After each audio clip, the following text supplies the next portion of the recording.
The Tibetan so-called prayer wheel. To all Westerners, the supreme symbol of superstition. Just let it go round and it says the prayers for you, and you don't have to do any work about it at all. And here it goes. But what's fascinating about it? Any child would like to do this. Just keep it moving. In the same way, any child likes to do this.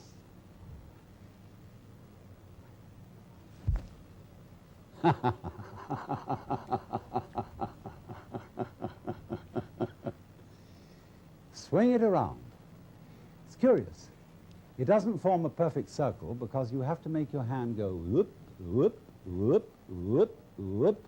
And so its path is an ellipse. It's the same as the path of the Earth around the sun. It just swings. It goes around and around and around and around and around.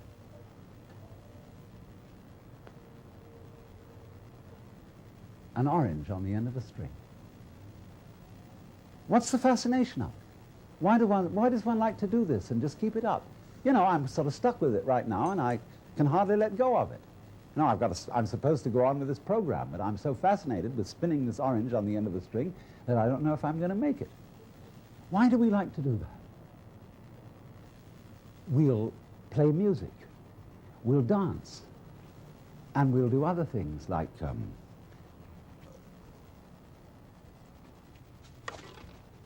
I happen to be a lover of archery. But I don't like archery for killing things. I like it as a sport. But what I like most of all is to set an arrow free, like it were a bird. You know, when it gets far up in the sky, whee! You watch it. And it suddenly turns and drops. What is it that fascinates us about that? Because it's not useful. It doesn't really achieve anything that we would call purposive work. It simply is what we call play. But in our culture, we make an extremely rigid division between work and play. You're supposed to work in order to earn enough money to give you sufficient leisure time for something entirely different called having fun or play.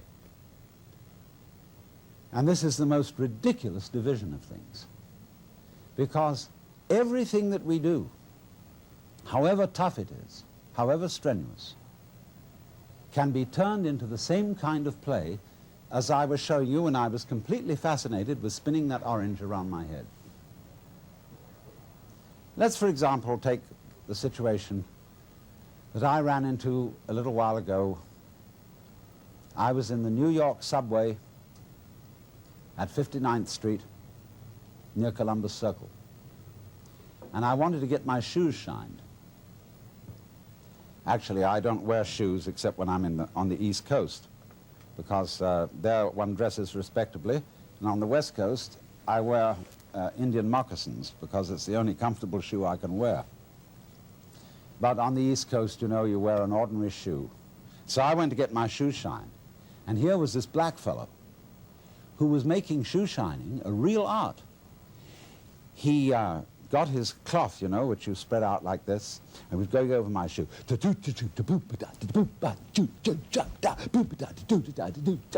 Like that. See? He was dancing while he was working. And he had just the same fascination in shining shoes as one has spinning this thing round one's head. Imagine, too, if you were a bus driver. Bus driver is ordinarily considered an absolutely harassed person.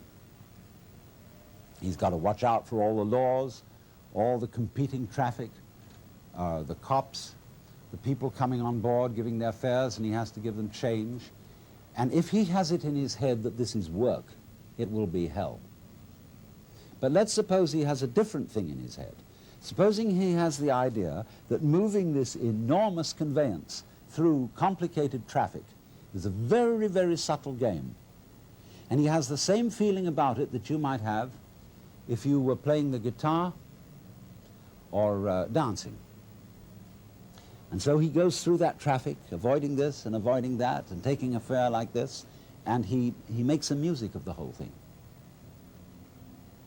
Well, he's not going to be tired out at the end of the day. He's going to be full of energy when he gets through his job. Or suppose you're condemned to be a housewife, which is the most lowly of all occupations, and you have to clean up. You know, I've said that there are only 4 fundamental philosophical questions. The first is, who started it? The second is, are we going to make it? The third is, where are we going to put it? And the fourth is, who's going to clean up? And this is the lowliest of all occupations. The housewife who washes the dishes and the garbage collector who takes away the stuff. And he has to find out where we're going to put it. So now, who's going to clean up? Incidentally, if you ask yourself these 4 questions in order, who started it? Are we going to make it? Where are we going to put it? And who's going to clean up? It prompts a 5th question, which is it serious? Like, doctor, is it serious? Well, supposing it isn't. And then the housewife who's going to clean up approaches washing dishes in an entirely different spirit. And don't think that I'm some sort of male chauvinist who's trying to talk women into the idea of staying in their place. Because I'm perfectly willing to wash dishes too, because the art of washing dishes is that you only have to wash one at a time. If you're doing it day after day, you have in your mind's eye an enormous stack of filthy dishes which you have washed up in years past, and an enormous stack of filthy dishes which you will wash up in years future. But if you bring in your mind to the state of reality, which is, as I've pointed out to you, only now, this is where we are. There is only now. You only have to wash one dish. It's the only dish you'll ever have to wash, this one. You ignore all the rest, because in reality, there is no past and there is no future. There is just now. So you wash this one. And instead of thinking, have I got it really clean, as my mother taught me with an angry voice, that I had to get every little scrap off it, and she got angry at you. Instead, you turn the cleaning movement into a dance. Like this. And you dig that. And you swing that plate around, and you let the rinsing water go over it, and you put it off in the rack. Crazy. See? Take the next one. And you get this rhythm going. See? And you're not under compulsion all the time. You know, when I was a little boy and went to school in England, I had to learn the piano. They called it playing the piano. But actually, they said you must play. We had in England compulsory games. They used to post notices on the bulletin board in the school where I went to, which said, this afternoon everyone will go for a run. And if you didn't go for a run, and it was found out that you hadn't, you were flogged. So everybody hated going for a run, because they were under compulsion to play. Everybody must play. like the whole game of life we're all involved in. It's only a game, but everybody has got to belong. So we went running. I remember one day I was out on a run, and I was trying to enjoy myself because I was running on the balls of my feet, dancing along. And a fellow came up behind me who was running on his heels. He was jogging. And he was going clump, clump, clump, clump, clump, clump, clump, clump. And I said to him, "What's the matter with you? You're running on your heels, and you're jarring your whole body all the way through." Okay, but he stuck to it, and he became the champion long-distance runner of the school. But he didn't enjoy it. It was work. And all he enjoyed was the suffering that he endured that made him feel that he had really contributed to the human race because he suffered so much. He identified his existence and his worth with his suffering. Now, really great runners dance when they run. They don't necessarily follow a straight course. They may weave. And in the same way, if you happen to witness in the year 1970 the World Cup Championship in soccer, you would have seen that the winning team from Brazil, which consisted mostly of spades, played soccer in a most extraordinary way. They played it like basketball. They played it dancing. The way we learned soccer in school when I was a boy was very, very formal and orderly, and we didn't really enjoy it. But these fellows were bouncing balls off their shoulders, off every muscle, and they had astonishing teamwork. But at the same time were dancing the game, and the sports writer in the London Times said that they danced their way to victory. So the point is, therefore, that you can do everything you have to do in this spirit. Don't make a distinction between work and play. Regard everything that you're doing as play, and don't imagine for 1 minute that you've got to be serious about it. Let's take, for example, the rest of the world, other than ourselves. Think for a moment, what are vegetables doing? Let's, for example, consider this. And what's it all about? I mean, it serves us, human beings, by being decorative, but what is it from its own point of view?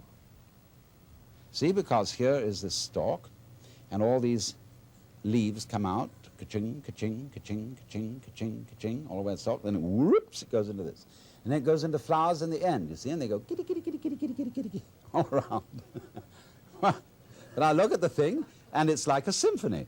It's just like Bach doing a fugue with all the different movements going.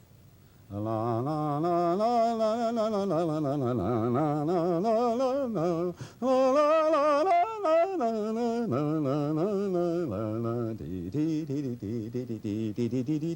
that's what it's about.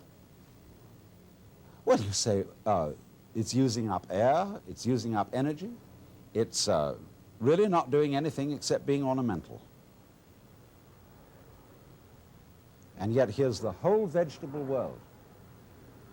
Not only cactus plants like this, but all trees, roses, tulips, and edible vegetables, cabbages, celery, lettuce. They're all doing this dance. And what is it all about? Why do they do it? Well, we say, one must live. It's necessary to survive. You know, you really must go on. It's your duty. It's your duty to your children. But you see, the thing I feel is if you bring up your children that way and tell them that they ought to be grateful to you because you're doing your duty towards them, they will learn to bring up their children in the same way, and everybody will be depressed. There really is no necessity to go on living. We think, you know, it's part of our Western philosophy, that we think we have a drive to survive, that we must go on living. Because some big daddy said to us, you got to go on living, see? And you better make it or else. Well, I've already explained to you on this show that the fear of death is completely absurd. Because if you're dead, you've got nothing to worry about. So you'll be all right. So in the same way, you must not, no, I don't want to use that word, must not. Because I'm not trying to talk to you as an authority, I'm trying to talk to you as somebody who's opening your mind up, a helper, not a father figure. This thing here, this plant, I'm quite sure it doesn't say to itself, you ought to go on living. You've got an instinct to survive, which is something other than yourself and which you have to obey. See, I don't think of my own instincts as drives, which is the proper psychological term for them nowadays. I think of my instincts as myself. I don't say, excuse me, but I have an unfortunate desire to reproduce myself, and therefore I'm sexy, and would you please accommodate me? I don't say, excuse me, but I have to eat, and really it's absolutely necessary that I eat. I say, on the contrary, hooray! I am this desire to make love, and I am this desire to eat. It's not something else that pushes me around, it's me. Well, all right, but it doesn't have to go on. I don't feel so compelled that if it were to stop, well, if it were to stop, if I were to be killed, that would be another scene. That would be a different form of the dance. If I'm in pain, people say, don't scream, don't cry, because screaming or crying is a perfectly natural reaction to pain. When a baby is first born, they cut the umbilical cord and somebody smacks it on the bottom, and the baby, yeah! See? That's the first thing in the world. There is in Zen Buddhism a koan which says that when the Buddha was born, he suddenly stood up and announced, above the heavens and below the heavens, I alone am the world-honored one. Well, everybody would say that was an extremely proud thing to say. So they give this to students of Buddhism as a problem. How could it be that the Buddha, as a little baby, was so proud as to make this pompous statement when he was born? And if you understand the problem correctly, you answer, see? Because that is the perfectly natural response to the painful event of being born into this world. But thereafter, we always say, baby, don't you cry. Shut up. We don't like to hear babies crying. Shut up. And therefore, we stamp out in human beings their natural release from the problem of pain. If you're in pain, cry. And if you can't do that, then pain is your problem. But if you can cry, and if you can let go in that way, pain is no problem. And if you get the shudders at death, the idea of death, the idea of not being here anymore, just get those shudders and dig them. Because the shuddering, isn't it curious? We sometimes say, you remember that song that said, I am not shivering cause I'm cold. I am not shivering cause I'm cold. I am not shivering cause I'm cold. I am just shivering with delight. You know, when we get the shivers of delight. So all these emotions that we have, the emotions of uptightness, dread, shivers, horrors, can be interpreted in other ways. But we interpret them in a negative way so long as we are under the sense that you absolutely must go on living. Now you see, living, like this plant, is something spontaneous. In Chinese, the word for nature is zhiran, which means that which happens of itself, not under any control of an outside boss. And they feel that all the world is happening so of itself. It's spontaneous. And so you stop this spontaneous flowering of nature cold if you tell it you must do it. It's like saying to someone, you must love me. Well, it's ridiculous. If I were to ask my wife, darling, do you really love me? And she says, I'm trying my best to do so. That's not the answer I want. I want her to say, I can't help loving you. I love you so much I could eat you. And that's what the plant feels in growing. It doesn't feel that it must grow. It's not under orders. It's not a military chain of command. It does this spontaneously. So that when you try to command a spontaneous process, you stop it. It's like saying to someone, now, be unself-conscious. You know, there's a belief in India that if you think of a monkey while you're taking medicine, the medicine won't work. So therefore, when you take your vitamins or next pills, try not to think of a monkey. See? And that will completely tie up the spontaneous process, and it won't work.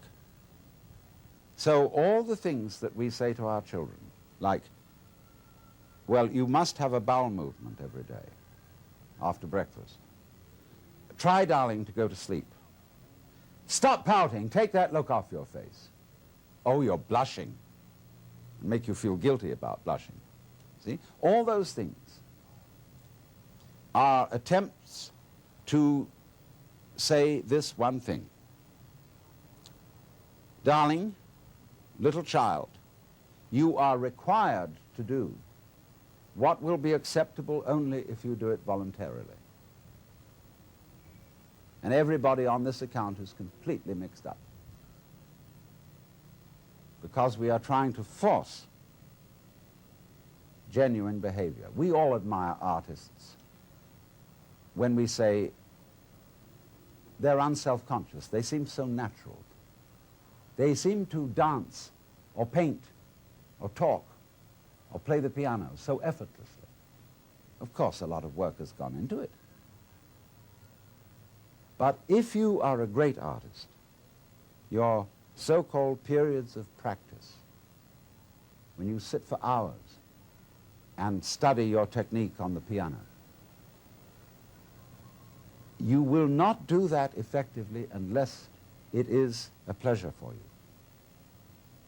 You have to come to the point where going over it again and again is a dance.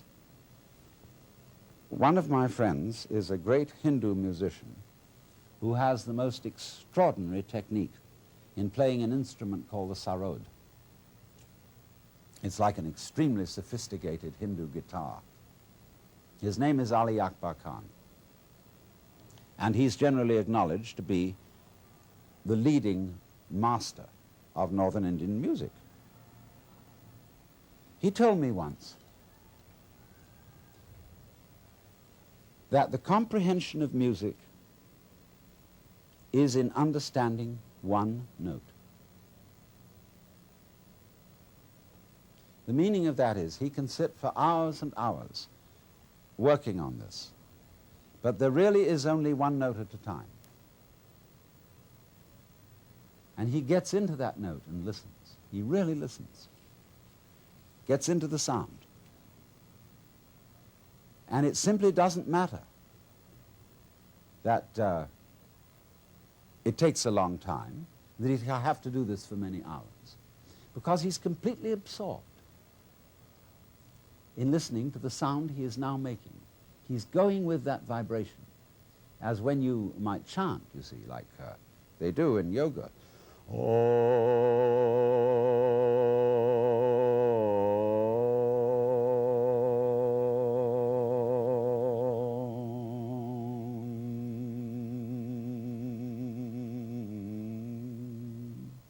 can keep that up for hours and be absolutely fascinated just by the vibration going, in the same way as in the beginning I was fascinated by swinging that orange round my head on a string.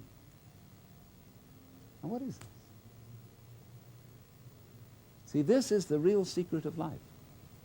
To be completely engaged with what you're doing in the here and now.